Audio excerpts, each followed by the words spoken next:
ሰላም ሰላም ውድ ተማሪዎቻችን ዛሬ ደግሞ ይዤላችሁ የመጣሁት የአዳማ ከተማ የ2017 ዓ.ም የ8ኛ ክፍል ሞዴል ፈተና ክፍል 2 ነው። ክፍል 1ን ከ1 እስከ 20 ያሉ ጥያቄዎችን ከዚህ በፊት ለቀቄላችሁ ነበር።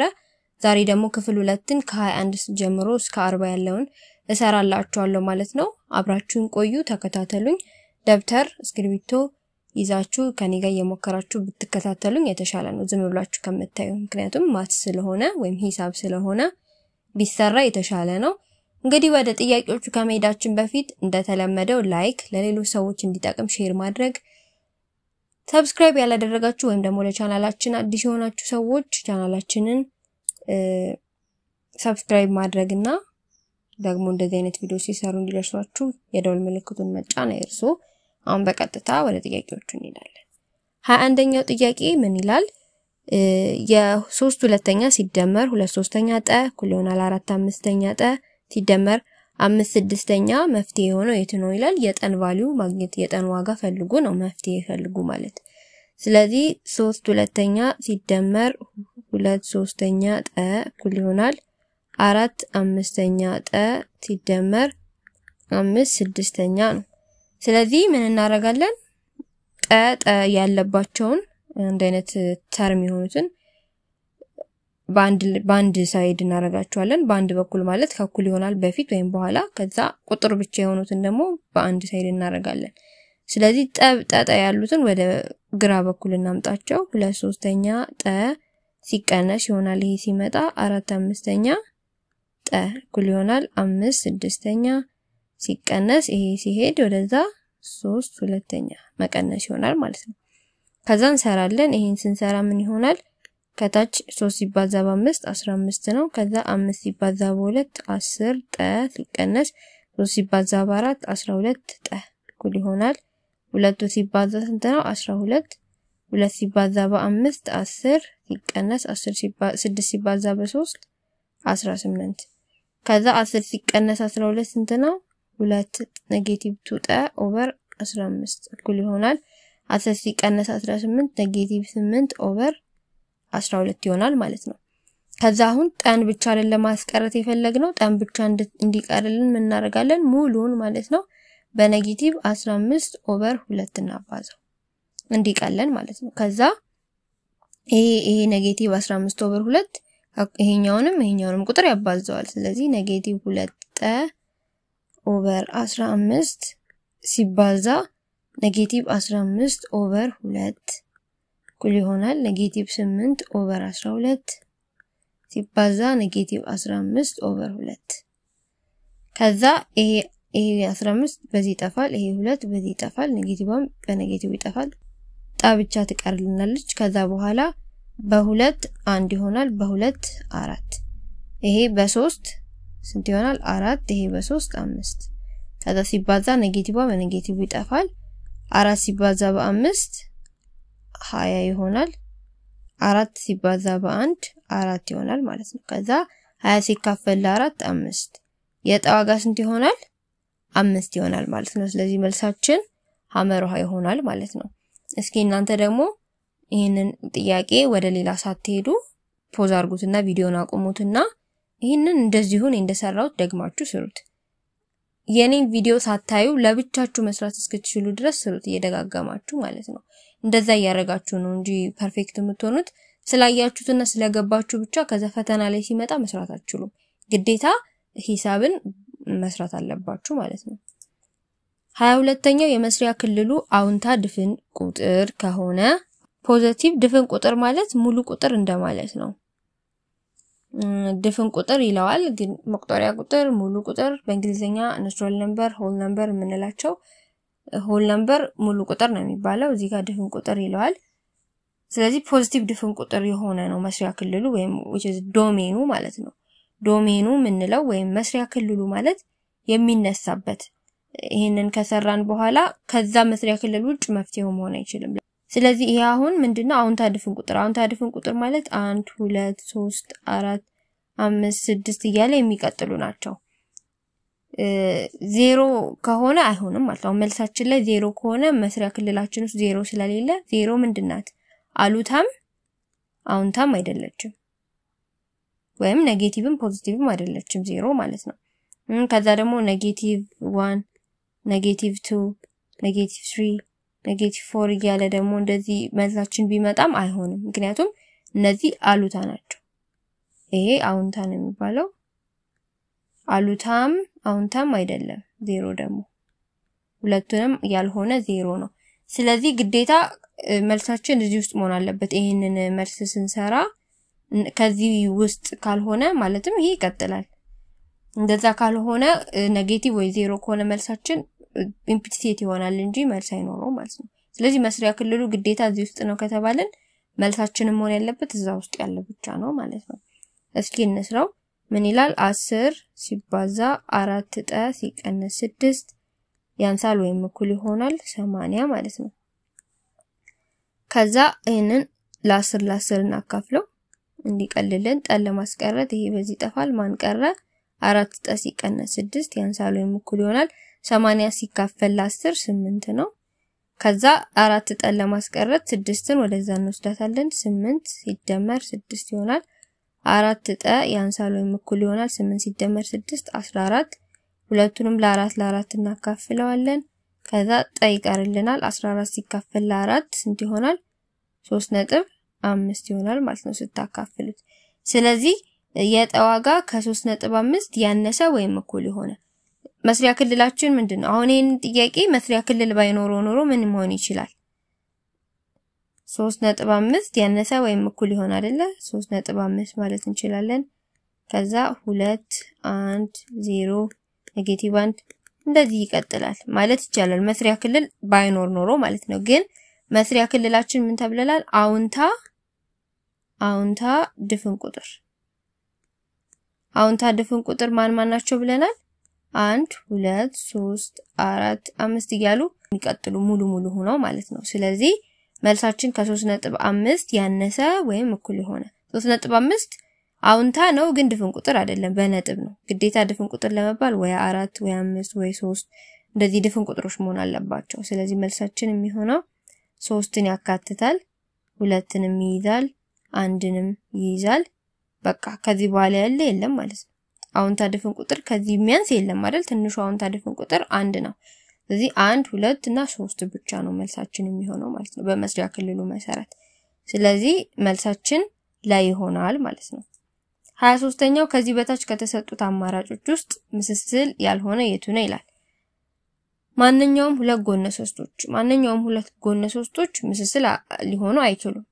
ማንኛውም ሁለት ጎነ ሶስት ለምሳሌ ይሄ ያለ ከዛ እንደዚህ ሁለት ጎነ ሶስቶች ወይ በአንግል ሊሆን ይችላል ወይ በሳይድ አንግል የሚባል ምስስል እንትን አለ አይደለ? አንግል የምንለው አለ። ከዛ ጎን አንግል ጎን የሚባል አለ አይደለ? ምስስልነትን በእነዚህ አማራጮች ነው። ግን ማንኛውም ሁሉም ጎነ ሶስቶች ምስስል ልንላቸው አንችልም። ማንኛውንም ሮምበሶችም ምስስል ልንላቸው አንችልም። ሮምበስ የምንለው ሁሉም ጎኖቹ እኩል የሆኑ ሆነው ግን ውስጣዊ አንግሎቹ 90 ዲግሪ አይደሉም ማለት ነው፣ ያልሆኑ ናቸው። ካሬ ከሆነ ግን ሁሉም ጎኖቹ እኩል ናቸው ፕላስ ውስጡም ሁሉም ጎኖቹ ደግሞ ውስጣዊ ጎኖቹ 90 ዲግሪ ናቸው። ስለዚህ ማንኛውም ካሬ ምስስል ሊሆን ይችላል፣ ግን ማንኛውም ሮምበስ ሊሆን አይችልም። ማንኛውም ሬክታንግልም ሊሆን አይችልም። ምክንያቱም አንግሉ ሁሉም 90 ዲግሪ ነው፣ ግን ይሄ ሊቀያየር ይችላል። ሁለቱ እኩል ናቸው፣ ሁለቱ ደግሞ እኩል ናቸው። ስለዚህ ማንኛውም ስላለ ነው እንጂ ምስስልነት እኮ አለ፣ ግን ሁሉም ሬክታንግሎች ምስስል ናቸው ልንል አንችልም። ምስስል ያልሆኑ ሬክታንግሎች ሊፈጠሩ ስለሚችሉ ማለት ነው። ስለዚህ መልሳችን የሚሆነው ሁሉም ምስስል ያልሆኑ ናቸው የሚል ይሆናል ማለት ነው።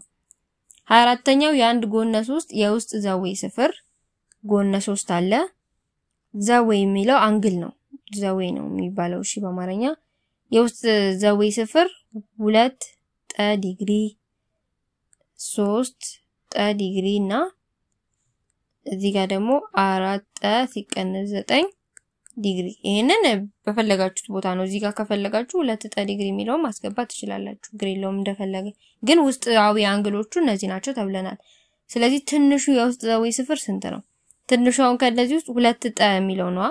ከ2 ጠ 3 ጠ ይበልጣል። ከ3 ጠ ደግሞ 4 ጠ ሲቀነስ 9 የሚለው ይበልጣል ስለዚህ ትንሿን የምንፈልገው የሁለት ጠ አንግል ምን ያህል ነው ግን የሁለት ጠ አንግል በቁጥር ለማግኘት የጠን ዋጋ መጀመሪያ ማግኘት አለብን እዚህ ጋር መያዝ ያለባችሁ ነጥብ መያዝ ያለባችሁ ምንድነው እዚህ ጋር የሁሉም ጎነ 3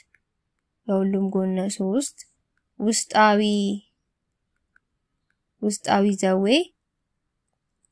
ድምር 180 ነው የሁሉም ጎነ 3 ማለት ነው ውስጣዊ ይሄችን ነጥብ ያዙልኝ ስለዚህ አሁን አንድ ጎነ 3 እንደዚህ እዚህ ጋር እዚህ ጋር ለሚባል አንግል እዚህ ጋር ሐመር ውሃ የሚባል አንግል ቢኖረው ሀ ሲደመር ለ ሲደመር ሐመር ውሃ 180 ዲግሪ ነው ማለት ነው ይሄ ማለት ሀ ሲደመር ለ ሲደመር ሐመር ውሃ እኩል ይሆናል 180 ዲግሪ እቺንም ጨምሯት ስለዚህ ሁሉ የውስጣዊ አንግሎችን ሶስቱንም ስንደምር ሁሉ ጊዜ 180 መምጣት አለበት የማንኛውም ጎነ 3 ማለት ነው ስለዚህ ይሄንን በመጠቀም ነው ምንሰራው ማን አሉ 2 ጠ ሲደመር 3 ጠ ሲደመር 4 ጠ ሲቀነስ 9 ስንት ይሆናል 180 ዲግሪ ማለት ነው እንደዛ ነው ብለናል ከዛ 2 ጠ ሲደመር 3 ጠ 5 ጠ ሲደመር 4 ጠ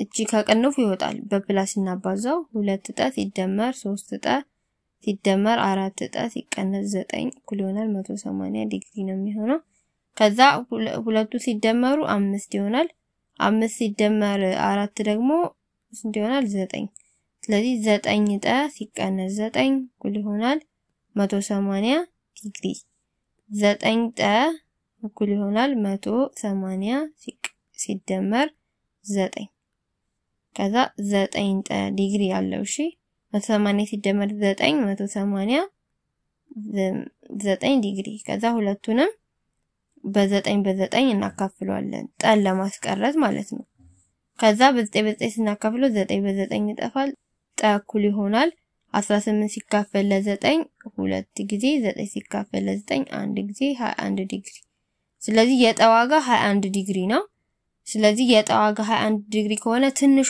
ማናት ብለናል ሁለት ጠ የምትለው ትንሿ አንግል ናት እኛ ደግሞ የትንሹ ዘዌ ስፍር ፈልጉ ነው የተባለው ስለዚህ 2 ሲባዛ በ21 ዲግሪ እናደርገዋለን 2 ሲባዛ በ21 42 ዲግሪ ስለዚህ ትንሿ አንግል ወይም ዘዌ የጎነ 3 42 ነው ትልቁ ከተባለን ማን ነው የምንጠቀመው ይሄኛውን 4 ጠ ሲቀነስ 9 የሚለው ነው የምንጠቀመው ከዛ 4 ሲባዛ በ21 ሲቀነስ 9 ከዛ 4 ሲባዛ በ21 ስንት ይሆናል 84 ሲቀነስ 9 84 ሲቀነስ 9 ከ14 ላይ 9 5 ከዛ 7 75 ይሆናል ስለዚህ 75 ካላችሁት የትልቁ ነው ማለት ነው መካከለኛውን ፈልጉ ከተባላችሁ 3 ጠ የሚለው ነው የምትጠቀሙት 3 ሲባዛ በ21 ስንት ይሆናል 63 ይሆናል ማለት ነው 63 ዲግሪ ደግሞ የምትሉት የመካከለኛውን 3 ጠ ለሚለው ነው ማለት ነው እንዲህ ያረጋችሁ ነው የምትፈልጉት መልሳችን ለ ነው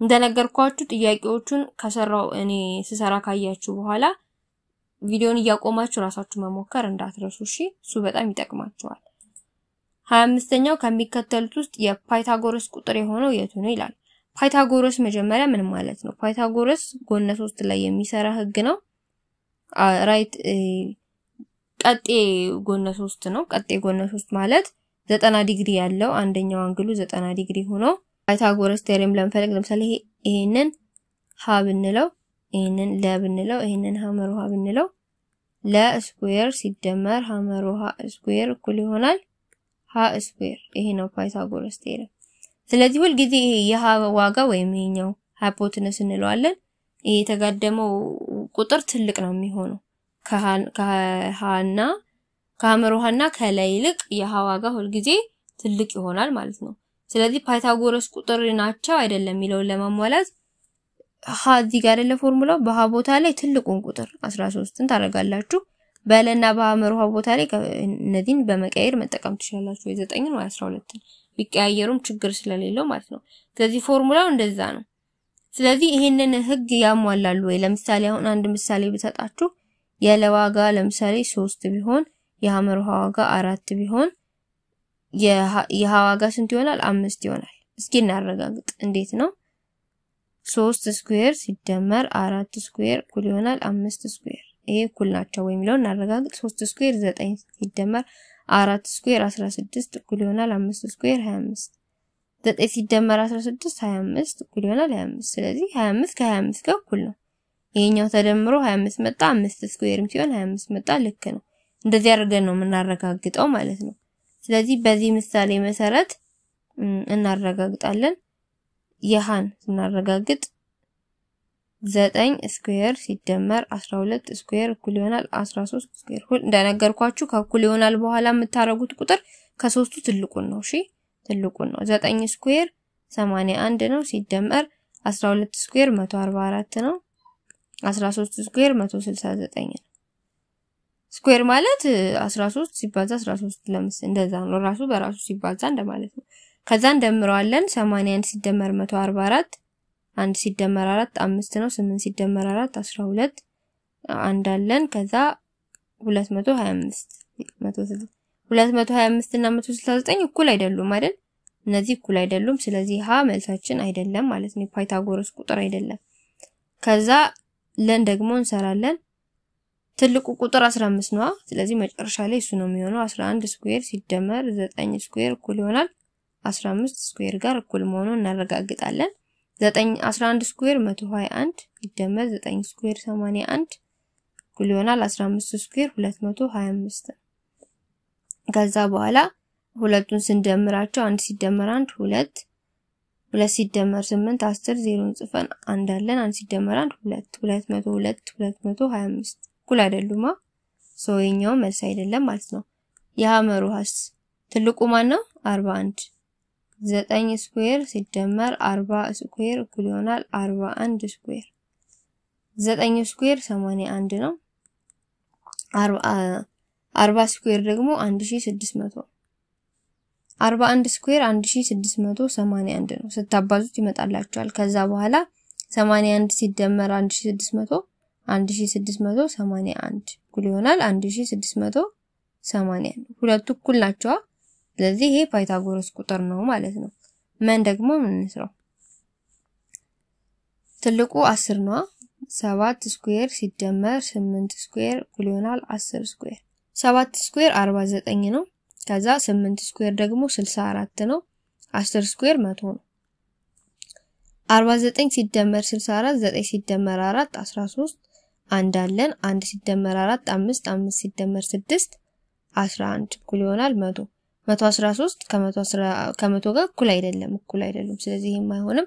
መልሳችን የፓይታጎረስ ቁጥርን ወይም ይሄንን ፎርሙላ የሚያሟላው ቁጥር 9 40 እና 41 የተባሉት ናቸው ማለት ነው። ስለዚህ ይሄ ማለት ምን ማለት ነው? በሌላ አገላለጽ እዚህ ጋር አንድ ትሪያንግል ጎነ 3 ብንሰራ እዚህ ጋር 41 ይሆናል፣ እዚህ ጋር 9፣ እዚህ ጋር 40። ወይም ከፈለግን እዚህ ጋር 9 እዚህ ጋር 40 ማለት እንችላለን። ሁለቱ መቀየር ይችላሉ። ግን ይሄ ትልቁ ወደ ጎን ስላሽ የተሰመረው መስመር ግን ግዴታ ከሁለቱ ትልቁ ነው መሆን ያለበት ማለት ነው። መልሳችን ሐመር ውሃ ነው። 26ኛው ከዚህ በታች በተሰጠው ጎነ 3 ይሄኛው ማለት ነው መለ ይሄ መለ ከዚህ ያለው 8 ሴንቲሜትር ነው። ሐመ ደግሞ 4 ሴንቲሜትር ከሆነ የሃ ሐመር ውሃ ይሄ ማለት ነው እርዝመት ምን ያክል ነው ይላል። ይሄ ጎነ 3 አለ። ከዛ ሃይት አላቸው። ሃይታቸው መሃል ላይ ለሁለት ከፍሎታል። ቤዙን ማለት ነው መሰረቱን የጎነ 3 መሰረት መጀመሪያ እንደዚህ ነበር ጎነ 3። ከዛ እዚህ ጋር ከፍታ ስንሰራለት ለሁለት ከፈለው። ይሄኛውን 4 ይሄንን 8 አድርጎ ማለት ነው። ከዛው የተጠየቅነው ከዚች ነጥብ እስከዚህ ድረስ ያለው ይሄኛው እርዝመቱ ይሄኛው ማለት ነው ምን ያህል ነው የተባልነው። እንግዲህ በፓይታጎረስ ቴረም ተጠቅመን መስራት እንችላለን። ፓይታጎረስ ማለት ስኩዌር እኩል ይሆናል ለስኩዌር ሲደመር ሐመር ውሃ ስኩዌር ያልኳችሁ ማለት ነው። ይሄኛውና ይሄኛው ስኩዌር ሲሆን ይሄኛውን ይሰጣል፣ ወይም ደግሞ ይሄና ይሄ ሲሆን ይሄንን ይሰጣል ማለት ነው። ግን የነዚህን ቫልዩዎች ለማግኘት ግዴታ ከፍታው ያስፈልገን ነበር። ጥያቄው ላይ ግን የከፍታው ዋጋ አልተሰጠንም።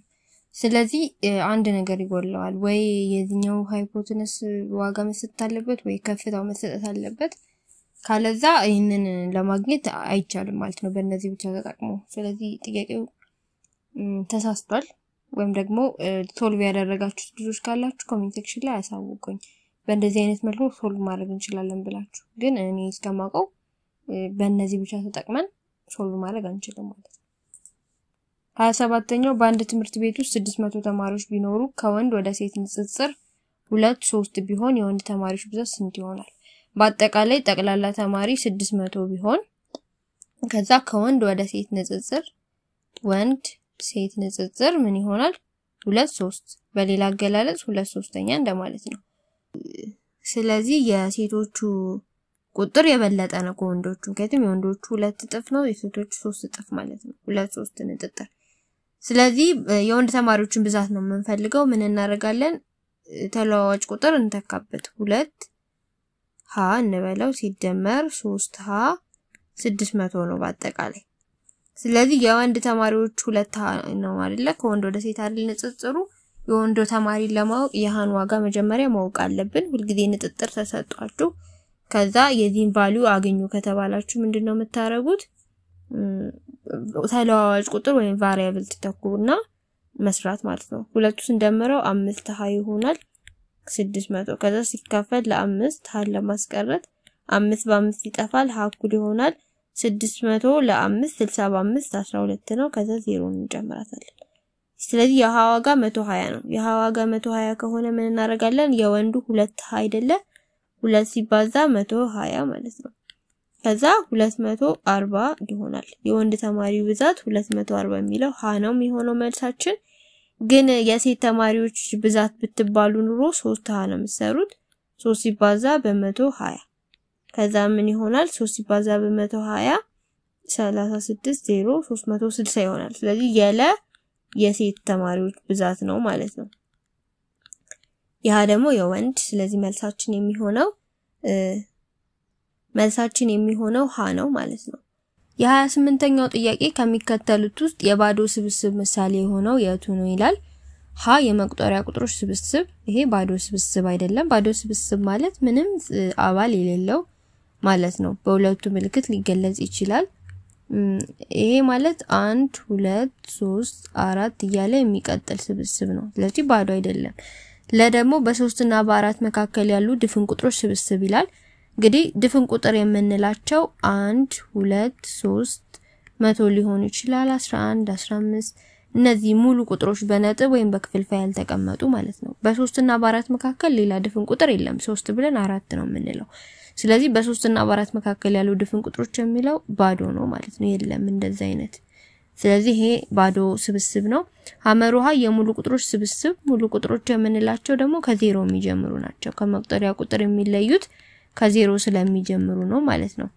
ስለዚህ አላቸው በዜሮ እና በአንድ መካከል የሚገኙ የንብብር ቁጥሮች ስብስብ ንብብር ቁጥሮች የምንላቸው በክፍልፋይ መልክ የተቀመጡ ማለት ነው በዜሮ እና በአንድ መካከል በጣም ብዙ ንብብር ቁጥሮች ነው ያሉት 1/1 ሁለተኛ ሊሆን ይችላል 5 6ኛ 7 8ኛ እነዚህ በአጠቃላይ ህገኛ ክፍልፋይ የምንላቸው ለአሉ ከታሃቱ የሚያንስ ክፍልፋይ እንዳለ ከዜሮ እና ከአንድ መካከል ነው የሚገኘው ተጽፎም አያልቁም መጨረሻ የላቸውም ማለት ነው ስለዚህ ባዶ ስብስብ አይደለም መልሳችን የሚሆነው ለነው ማለት ነው 29ኛው 6 አባል ያለው ስብስብ የደንበኛ ነው ስብስብ ብዛቱ ምን ያህል ነው ይላል እንግዲህ 6 አባል ማለት ለምሳሌ አሁን አንድ ሀ የሚባል ስብስብ አለ ብንል በውስጡ ለሐመሩሃ ሰረቀ የሚባል አባል ቢኖረው በአጠቃላይ ስንት አባል አለው 6 ማለት ነው ስለዚህ የአባል ብዛቱን ካወቅን ደንበኛ ነው ስብስብና ነው ስብስብ የሚባል አለ አይደለ ነው ስብስብ የምንለው ምልክቱ በእንደዚህ ይገለጻል ይሄ ውስጥ ላይ ምን አለው ሙሉ አባላቶቹን ይይዛል ባዶ ስብስብንና ራሱ ሙሉውን ደግሞ ስብስቡን የሚይዝ ነው ባዶ ስብስብን ይይዛል ፕላስ ደግሞ እያንዳንዱን አባላት ይይዛል ከዛ ሲደመር ራሱን ስብስቡን ማለት ነው ስብስቡን ማለት ሙሉውን ባንድ ላይ ወይም ሃን በምሳሌች መሰረት ይይዛል ማለት ነው ደንበኛ ሲባል ደግሞ ደንበኛ ንዑስ ስብስብ ካለን ደግሞ ምልክታችን እንደዚህ አይነት ነው የሚሆነው ባዶ ስብስብን እያንዳንዱን አባላት ይይዛል ነገር ግን ይሄንን ሙሉን አባል ይሄንን ሙሉን ማለት ነው አይይዝም ማለት ነው ግን እንደ እያንዳንዱ ይይዛል እንደውም ባዶ ስብስብን ይይዛል ስለዚህ ደንበኛ ንዑስ ስብስብ ስንፈልግ ደንበኛ ንዑስ ስብስብ ፎርሙላችን ምን ይሆናል 2 ርቢ n ሲቀነስ 1 ይሆናል ማለት ነው የደንበኛ ንዑስ ስብስብ ከሆነ 2 ርቢ n ነው የሚሆነው ንዑስ ስብስብ ከሆነ ማይነስ ሲቀነስ 1 የለውም ደንበኛ ከሆነ ሲቀነስ 1 አለው ስለዚህ አሁን እኛ የተጠየቅነው ደንበኛ ስለሆነ በዚህ ፎርሙላ እንሰራዋለን እንግዲህ n ማለት የአባላት ብዛት ነው የአባላት ብዛት 6 ነው አይደለኛ የተሰጠን 2 ርቢ 6 ሲቀነስ 1 2 ርቢ 6 64 ነው 64 ሲቀነስ 1 63 ይሆናል ማለት ነው ስለዚህ ሀ ይሆናል ግን ንዑስ ስብስብ ፈልጉ ብንባል ኖሮ ግን 2 ርቢ 6 ብቻ 64 ይሆናል ስለዚህ ለ64 የሚለው የንዑስ ስብስብ ብዛት ነው ማለት ነው እንደዚህ አድርጋችሁ ነው የምትፈልጉት መልሳችን ሀ ነው 30ኛው የኔጌቲቭ 256 ቀዳሚ ቁጥር የሆነ የቱ ነው ይላል እንግዲህ በኔጌቲቭ ቁጥር በፖዚቲቭ ቁጥር ከሆነ ለምሳሌ 256 ካልን 257 እያለን ነው የምንሄደው አይደል 258 እያለን ነው የምንሄደው በኔጌቲቭ ቁጥርም ከዚህ በኔጌቲቭ 256 ካልን ከዚህ በፊት የነበረው ማን ነው ኔጌቲቭ 255 ማለት ነው ልክ እንደዚህ ቁጥር መስመር እዚህ ጋር ብንሰራ 0 አለ 1 2 3 255 256 እያለ ይቀጥላል ማለት ነው እዚህ ጋር ወደዚህም ስንሄድ ኔጌቲቭ 1 ኔጌቲቭ 2 እዚህ ጋር ኔጌቲቭ 255 ኔጌቲቭ 256 ስለዚህ ቀዳሚ ቁጥሩ ማለት ቀድሞ የሚመጣው ቁጥር የቱ ነው ኔጌቲቭ 255 ነው ማለት ነው ስለዚህ መልሳችን የሚሆነው ለ ነው ማለት ነው 31ኛው የስብስብ ሀ ብዛት 15 ነው የስብስብ ለ ብዛት ደግሞ 10 ነው ከዛ ለኢንተርሴክሽን የለና የሃ ኢንተርሴክሽን ወይም የጋራቸው 6 ነው ዩኒየናቸው ደግሞ ሁለቱ ሲደባለቁ ደግሞ ስንት ነው የሚለን እሱን ለመስራት ምንድነው የምናደርገው የሃ ድብልቅ ለ ወይም ዩኒየን ምንለው ለመስራት የእያንዳንዱን የሃ ብዛት ሲደመር የለ ብዛት ሲቀነስ የሁለቱ የጋራቸው ማለት ነው የሁለቱ የጋራቸው ስለዚህ የሃ ብዛት ስንት ነው 15 ሲደመር የለ ብዛት 10 ሲቀነስ የጋራቸው 6 10 ሲደመር 15 25 ሲቀነስ 6 ይሆናል 25 ሲቀነስ 6 19 ይሆናል ማለት ነው ስለዚህ መልሳችን የሚሆነው ለ ነው ግን እንደዚህ ብትጠየቁ ሲኖር ሃ የጋራ ለ ኢንተርሴክሽናቸውን ብትጠየቁ ደግሞ በዚህ ቦታ ይሄንን መተካት ነው የሃ ሲደመር የለ ሲቀነስ የሁለቱ ድብልቅ የጋራቸው መቀነስ ማለት ነው እንደዚህ ነው የምትሰሩት መልሳችን የሚሆነው ለ ነው ማለት ነው ፎርሙላዎቹን ያዙ እነዚህን ሁለቱን ፎርሙላዎች ይጠቅሟቸዋል ማለት ነው 31ኛው ከሚከተሉት ቁጥሮች ውስጥ ከትንሽ ወደ ትልቅ በቅደም ተከተል የተቀመጠው ቁጥር የቱ ነው ይላል እንግዲህ ትንሹ የሚሆነው በኔጌቲቭ ቁጥር ትልቁ ነው ስለዚህ ከኔጌቲቭ 300 እና ከኔጌቲቭ 228 ትንሹ ቁጥር የሚሆነው ኔጌቲቭ 300 የሚለው ትንሹ ነው ስለዚህ ትንሹ ቁጥር ትልቁ ነው ማለት ነው በዚህ መሰረት ኔጌቲቭ 300 ትንሹ ነው ኔጌቲቭ 300 ያለበትን ቀድመን ነው የምንመርጠው ማለት ነው ኔጌቲቭ 300 አለ እዚህ ጋር ከዛ በኋላ ኔጌቲቭ 228 ኔጌቲቭ 218 ከዛ 453 መጨረሻ ላይ ትልቁ መቼስ ፖዚቲቭ ቁጥር ከሆነ ከኔጌቲቭ ቁጥር ሁሉ ጊዜ ይበልጣል ስለዚህ መልሳችን የሚሆነው ለ ነው እስኪ ሃ ሐመሩሃን ለ እና ሃ ሐመሩሃንና ማን እያቸው ልክ ነው አይደለም የሚለውን እያያችሁ ይዩት ግን መልሳችን የሚሆነው ለ ነው 33ኛው ኔጌቲቭ 12 ሲደመር 2 ሲባዛ ኔጌቲቭ 18 ሲካፈል ለ6 ሲደመር 19 ሲቃለል ስንት ነው ይላል ምን ሰራው ቦድማስን በመጠቀም ነው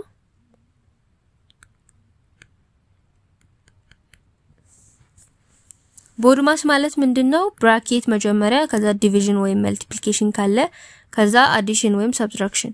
ዲቪዥን መልቲፕሊኬሽን ማለት ማካፈል ወይም ማባዛት ካለ ከዛ ማካፈል መደመር ወይም መቀነስ ይሰራል ማለት ነው። ስለዚህ -12 ሲደመር 2 -18 ሲካፈል 6 ሲደመር 19 ይላል። -12 መጀመሪያ ብራኬቱን ነው የምንሰራው። -18 ሲካፈል ለ6 -3 ይሆናል ሲደመር 19። ከዛ በኋላ ብራኬት ከሰራን በኋላ ማካፈል ወይም ማባዛት አይደል? ይሄ ማባዛት ነው። ይሄንን ነው የምንሰራው። -12 ሲደመር 2 ሲባዙ 2 ሲባዛ -3 -6 ሲደመር 19 ይሆናል። ከዛ አሁን ወይም መደመር መቀነስ እንችላለን ማለት ነው ሁለቱ አንዱ። ከዚህ -12 ሲቀነስ 6 ሲደመር 19 ይሆናል። ሁለቱ ስንት ነው? -12 ሲቀነስ 6 -18 ይሆናል። ሁለቱም ኔጌቲቭ ስለሆኑ ሲደመር 19። ከዛ በኋላ ስንት ይሆናል? ሁለቱ ስንደምረው 1 ይሆናል። መልሳችን መ ይሆናል ማለት ነው። 1 የሚለው መልሳችን ይሆናል። እነዚህን ህጎች ቦድማስን በመጠቀም መስራት አለባችሁ። ብራኬት ወይም ቅንፍ ምንለው ማለት ነው። ከዛ በኋላ ማባዛት ወይም ማካፈል እንደያመጣጡ የሚቀድመውን ከሁለቱ ትሰራላችሁ። ከዛ በኋላ እነዚህን ከጨረሳችሁ በኋላ መደመር ወይም መቀነስ ነው የምትሰሩት እንጂ መጀመሪያ ላይ ቅንፍን ሳትሰሩ ማባዛትን ሳትሰሩ መቀነስ ወይም መደመርን አትሰሩ ማለት ነው። ግን ቅንፉ ውስጥ ያለው መደመር ወይም መቀነስ ከሆነ ቅንፉ ውስጥ ያለውን መስራት አለባችሁ ቀድማችሁ። መደመር ነው ብላችሁ ሳትሰሩት አትተውት። እንደዛ ነው የምታረጉት። 34ኛው በአንድ ድርጅት ውስጥ የሚሰሩ የወንድ ሰራተኞች ብዛት 45 ነው። የሴት ሰራተኞች ብዛት ደግሞ 30 ከሆነ ከሴት ወደ አጠቃላይ ሰራተኞች ንጽጽር ስንት ይሆናል ነው የሚለን። ቅድም ከወንድ ሴት 2-3 ብለን የሰራነው ጥያቄ አለ አይደለ? አሁን ደግሞ የወንድ ሰራተኞች ብዛት 45 ነው ተባለ። የሴት ሰራተኞች ብዛት 30 ነው። ከዛ አጠቃላይ ስንት ነው? ጠቅላላ 45 ሲደመር 30 ይሆናል 75 ማለት ነው። ስለዚህ አሁን የተጠየቀው ከሴት ወደ አጠቃላይ ሰራተኞች ሴት ንጥጥር ጠቅላላ ሴት ስንት ነው? 30 አጠቃላይ ደግሞ 75።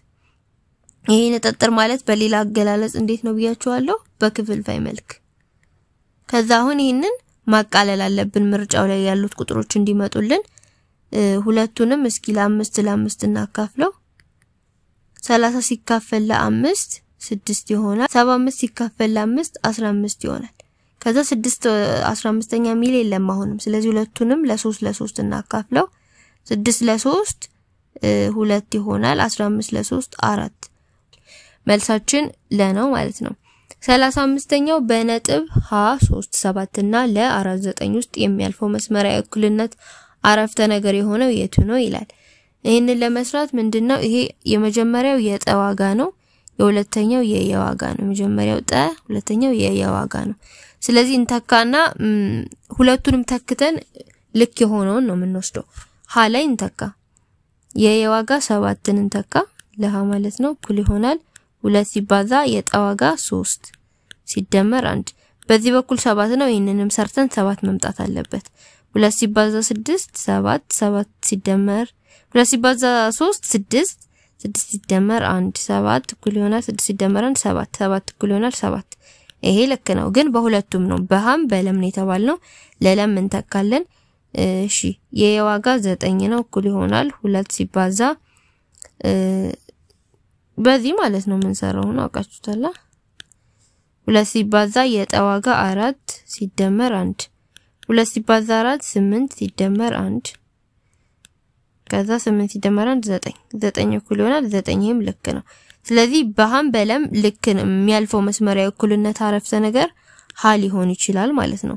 እስቲ ለለ ደግሞ እንሞክር። ለምን ይላል? የእኩል ይሆናል -3 ጠ ሲደመር 2 የየ ዋጋ በመጀመሪያ ስንት ነው? 7 -3 ሲባዛ የጠ ዋጋ 3 ሲደመር 2 7 እኩል ይሆናል -3 ሲባዛ 3 -9 ሲደመር 2 7 እኩል ይሆናል -9 ሲደመር 2 -7 7 እና -7 እኩል አይደሉም። ስለዚህ የመጀመሪያው ካልመጣለን የሁለተኛው መሞከር አያስፈልግም።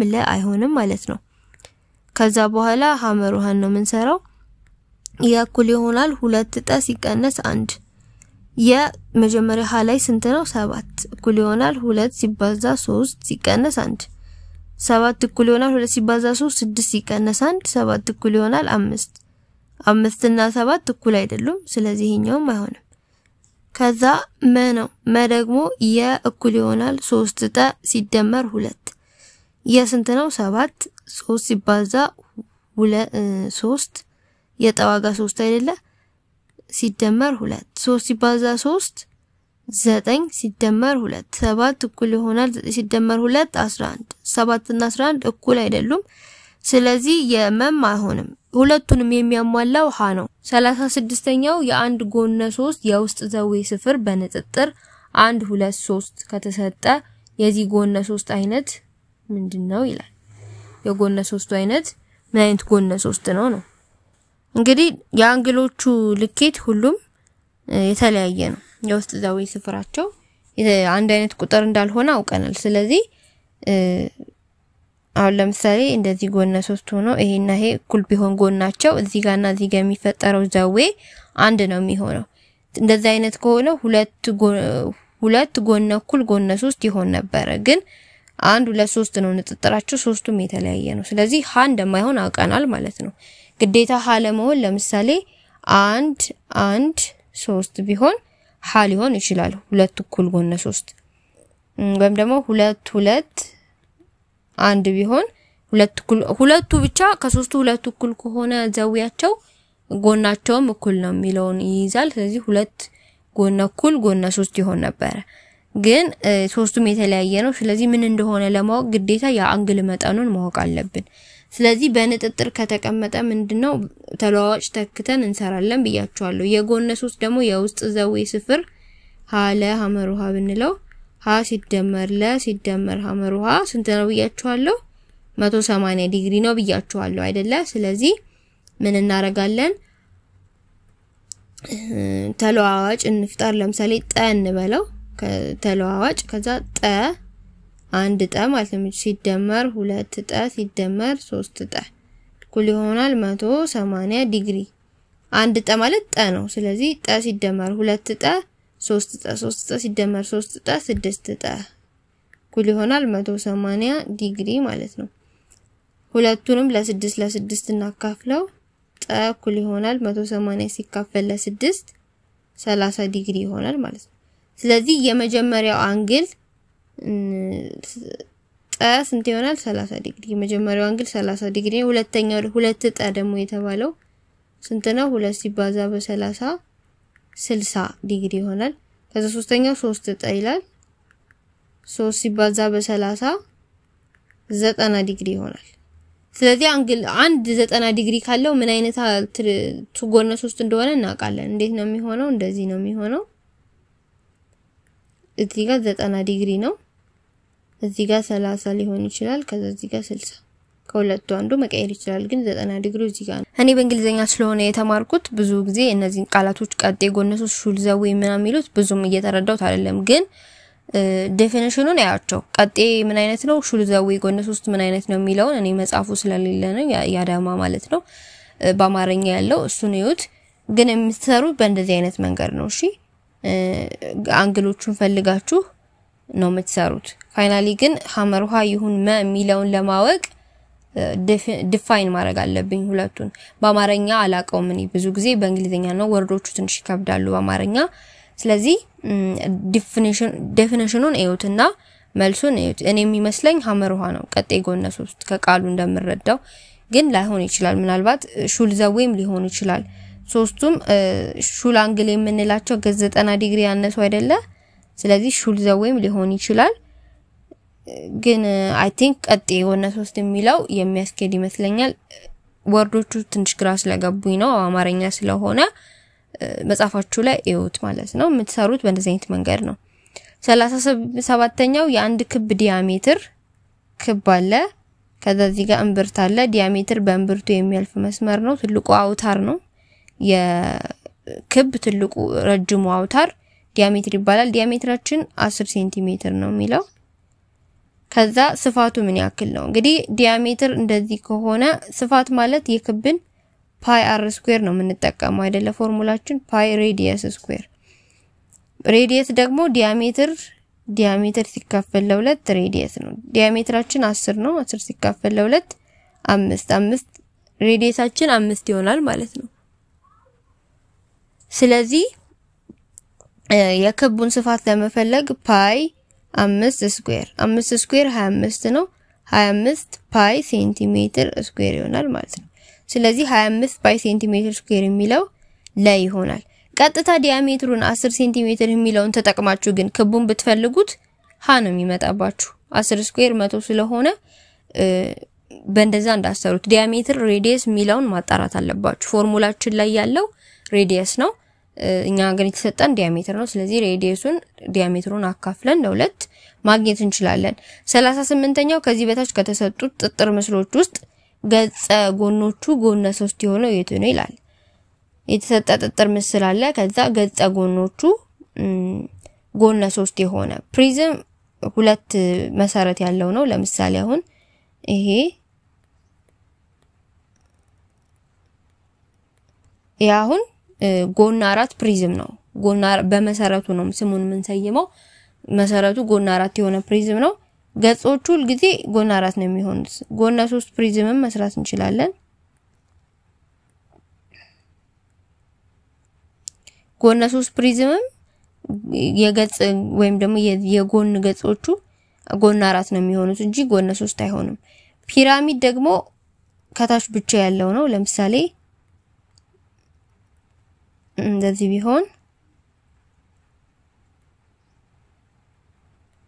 መሰረቱ አንድ የሆነ ከዛ ገጾቹ ሁሉ ጊዜ ጎነ 3 ነው የሚሆኑት። ያያችሁ ነው ሁሉ ጊዜ ገጾቹ ስዕሉ ትንሽ አይታይም። ለምሳሌ ጎነ 3 ፒራሚድ ብንሰራ እዚህ ጋር እየሄዱ ይሰበሰባሉ ማለት ነው። ስለዚህ ሁሉም በዚህም ጋር ጎነ 3 ነው፣ በዚህም ጋር ጎነ 3 ነው። ስለዚህ የገጽ ጎኖቹ ጥጥር ምስሉ ማለት ነው የፒራሚድ ሁሉ ጊዜ ጎነ 3 ነው የሚሆነው። ኮን የሚባለው ከታች ክብ ነው የሚሆነው። ከዛ ሂዶ እንደዚህ ይሄ ነው ኮን የሚባለው። ስለዚህ ክብ ነው ይሄ ጎነ 3ም አይደለም ክብ ነገር ነው የሚሆነው። ጎነ 3 ከሆነ ምስሉ እንደዚህ ሁለት ዳይሜንሽን እንደዚህ አይነት ነው የሚሆነው። ግን ይሄ ክብ አይነት ነገር ነው። ሲሊንደር ይሄ ነው። ይሄ ሲጀመር ከታችና ከላይ ክብ ነው። ይሄኛውም የተጠመጠመ ክብ ነገር ነው።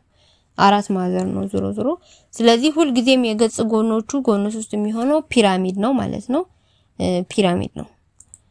39ኛው አቶ ቶላ በኢትዮጵያ ንግድ ባንክ 7500 ብር በ7% ነጠላ ወለድ ለ5 አመት አስቀመጠ።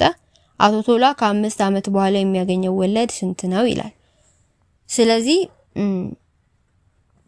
ፎርሙላ አለ። ነጠላ ወለድ ለመፈለግ ነጠላ ወለድ እኩል ይሆናል ያስቀመጠው ገንዘብ አለ። ያስቀመጠው ገንዘብ ሲባዛ ፐርሰንቱ በፐርሰንት ሲባዛ ከዛ የፈጀበት ሰዓት በአመት ማለት ነው ሲካፈል ለ100 ነው የምናደርገው። ስለዚህ መጀመሪያ ያስቀመጠው 7500 ብር ነው። ፐርሰንታችን 7 ነው ሲባዛ አመት የፈጀበት ለ5 አመት ሲካፈል ለ100 ነው የምናደርገው። ከዛ ይሄ ሁለቱ 0 በሁለቱ 0 ይባዛል ይጣፋል። ከዛ ስናባዛው 75 ሲባዛ 7 ሲባዛ በ5 2625 ይሆናል። ሐመሩሃ ማለት ነው። ስለዚህ ፎርሙላው ነጠላ ወለድ ለመፈለግ መጀመሪያ ያስቀመጠው ገንዘብ ከዛ የወለደበት ፐርሰንት ብዛቱ ማለት ነው 7% የሚለውን 7 ከላይ ታረጉና ከታች 100ን ትጽፉታላችሁ። ፐርሰንት ይጣፋና ማለት ነው ምልክቱ። ከዛ በአመት የወሰደበት ሰዓት ወይም ጊዜ በአመት ነው የምታረጉት። በአመት ማለት ለምሳሌ የተሰጣችሁ በወር ከሆነ ወደ አመት መቀየር አለባችሁ። እንደዚህ ስትሰሩት ነው እንደዚህ ነው ፎርሙላው። ስለዚህ ሐመሩሃ ነው መልሳችን። 40ኛው መረጃን ይሄንን መረጃ በተመለከተ ሐሰት የሆነው የቱ ነው ይላል። ሬንጅ ማለት ከትልቁ መረጃችን ውስጥ ከትልቁ ቁጥር ላይ ትንሹን መቀነስ። ከዚህ ውስጥ ትልቁ ቁጥር ማን ነው? 8። ስለዚህ ሬንጅ ለመፈለግ 8 ሲቀነስ ትንሹ ቁጥር ደግሞ ከነዚህ 2 ነው አይደል? 2 8 ሲቀነስ 2 6። ስለዚህ ሬንጃችን 6 ነው። ይሄ ልክ ነው። የተጠየቅነው ሐሰት የሆነው ነው። መሃል ከፋይ ደግሞ ለመስራት ምን ታረጋላችሁ? ይሄንን በኦርደር በቅደም ተከተል ታስቀምጡታላችሁ። የተሰጣችሁን ቁጥር መጀመሪያ በኦርደር ስናስቀምጥ ትንሹ ማን ነው? 2 ከዛ ቀጥሎ 4 ከዛ ቀጥሎ 5 2 ጊዜ አለ ያው 2 ጊዜ 5 ከዛ 8 1 2 3 4 8 4 ጊዜ አለ 1 2 3 4 ስለዚህ መሃል ከፋያችን በዚህ ጋር 3 አለ በዚህ ጋር 3 አለ መሃል ላይ ማን ቀረ 5 እና 8 መሃል ከፋዩን ለማወቅ 5 ሲደመር 8 መሃል ላይ የቀሩትን ማለት ነው ሲካፈል ለ2 5 ሲደመር 8 13 ይሆናል 13 ሲካፈል ለ2 6.5 ነው የሚሆነው ስለዚህ መሃል ከፋያችንም ልክ ነው ተደጋጋሚ በተደጋጋሚ የተጠቀሰው ቁጥርስ ማን ነው የሚለን 8 ስንት ጊዜ ተጠቅሷል 4 ጊዜ እዚህ ጋር ያያችሁ ነው 8 4 ጊዜ ነው ያለው 5 ደግሞ 2 ጊዜ ብቻ ነው ትልቁ ተደጋጋሚ ቁጥር 8 ስለሆነ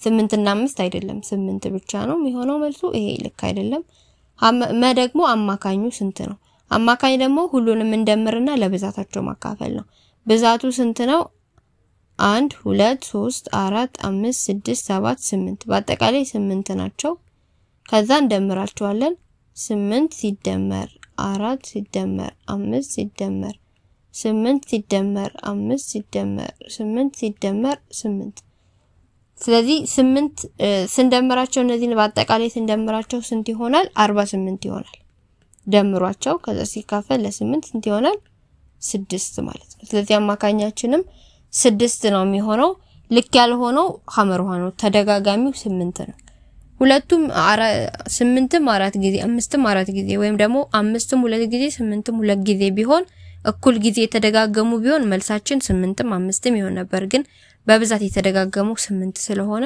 8 ነው እንጂ ተደጋጋሚው 5 አይደለም ስለዚህ ሐመርዋ ነው የሚሆነው መልሳችን ማለት ነው እሺ ተማሪዎች የዛሬው ቪዲዮ ይሄንን ይመስል ነበር እንግዲህ በአዳማ ከተማ አሁን በግንቦት ወር 2017 የተፈተኑት ሞዴል ፈተና ነው እሱን ፈተና ለሚኒስትሪያችሁ እንዲረዳችሁ ብዬ ነው የሰራውላችሁ አንዳንድ ልጆች ለምንድነው የምትሰሪው ለማስኮረጅ ነው ወይ ምናምን ይላሉ እኔ የምሰራቸው ጥያቄዎች ከዚህ በፊት የተፈተናችሁትን ነው ከዛ እነዚህን ጥያቄዎች ደግሞ በአብዛኛው በጣም በብዙ ፐርሰንት ማለት ይቻላል ተደግሞ ይመጣሉ ወይም እንደዚህ አይነት ጥያቄዎች ድጋሚ ይመጣሉና እነሱን በማየት ለሚቀጥለው ፈተና እንድትዘጋጁ እንዲረዳችሁ ነው እንደዛ መሰራው ጥያቄዎቹን ቪዲዮውን ያቆማችሁ በትክክል ጨርሳችሁ እዩዋቸው በጣም ነው የሚጠቅማችሁ ለሌሎች ተማሪዎች ደግሞ እንዲሰሩ ሼር አድርጉላቸው እንዲያዩት በፈተና ጥሩ ውጤት እንዲያመጡ ያላችሁን ሐሳብ አስተያየት እንዲሰራላችሁ የምትፈልጉትን ነገር ኮሜንት ሴክሽን ላይ ቴሌግራም ላይ ጠይቁኝ እሰራላችኋለሁ ማለት ነው በሚቀጥለው ደግሞ የሚኒስትሪ ፈተና ይዤላችሁ የመመጣ ይሆናል የ8ኛ ክፍል ሂሳብ ሚኒስትሪ ፈተና በ2015 የተፈተኑትን ይዤላችሁ የመመጣ ይሆናል ስለዚህ በሚቀጥለው ቪዲዮ ጠብቁኝ ማለት ነው ስለተከታተላችሁኝ አብራችሁኝ ስለነበራችሁ በጣም አመሰግናለሁ እንግዲህ ላይክ ሼር እና ሰብስክራይብ እንዲሁም የደውል ምልክቱን መጫን እንዳትረሱ በሚቀጥለው ቪዲዮ እስከምንገናኝ ደህና ሁኑ ቻው